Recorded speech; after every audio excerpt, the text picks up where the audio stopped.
पहले तो विजुअलाइज़ करेंगे कि एक्चुअली पैरेललोग्राम का एरिया जनरेट कैसे होता है। उसके बाद आप यहाँ पर फ़ॉर्मूले को लिखिएगा।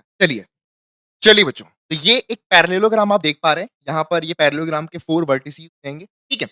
नाउ अगर हमें इसका एरिया फाइंड आउट करना है तो सबसे पहले ध्यान से देखिएगा, ये यहाँ पर इसकी हाइट हो जाएगी, तो इसको हमने सबसे पहले तो एक तो परपेंडिकुलर हाइट दी।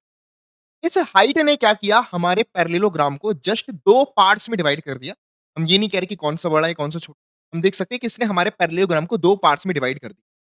अब अगर मैं इसके एक पार्ट को ट्रांसलेट करता हूँ, तो वी कैन सी ये यहाँ पर इसको शिफ्ट कर देंगे इस तरीके से, तो ये कुछ रेक्टेंगल का शेप फॉर्म कर लेगा। क्या फॉर्म कर लेगा बच्चों? रेक्टेंगल का शेप।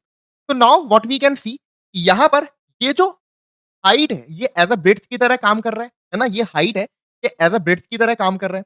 और ये जो टोटल लेंथ थी, ये हमारे पास पैरेललोग्राम की एक साइड है। ठीक है बच्चों? तो एक तरह से हम ये बोल सकते हैं कि ये पैरेललोग्राम के लिए बेस हो गया। ठीक है बच्चों? इसको हम क्या बोल सकते हैं? ये पैरेललोग्राम का बेस है और ये हमारे पास पैरेललोग्राम की हाइट है।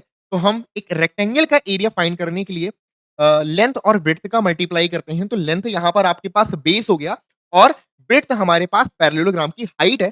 तो इस तरीके से बच्चों यहाँ पर हम देख सकते हैं कि जो पैरेललोग्राम का एरिया होगा वो क्या हो जाएगा? बेस।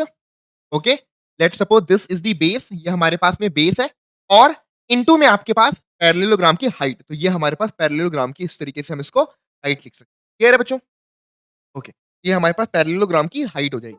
Okay, clear? ओके, तो बेस इनटू में यहाँ पर हम क्या लिख सकते हैं बच्चों? बेस इनटू में हाइट।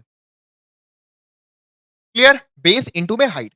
अब आप ध्यान से समझना, इस पोर्शन को हम ट्रांसलेट करेंगे तो ये यहाँ पर पूरा का पूरा ऐसे एक रेक्टेंगल की तरह फॉर्म कर जाएगा। That's why we use base into में हाइट।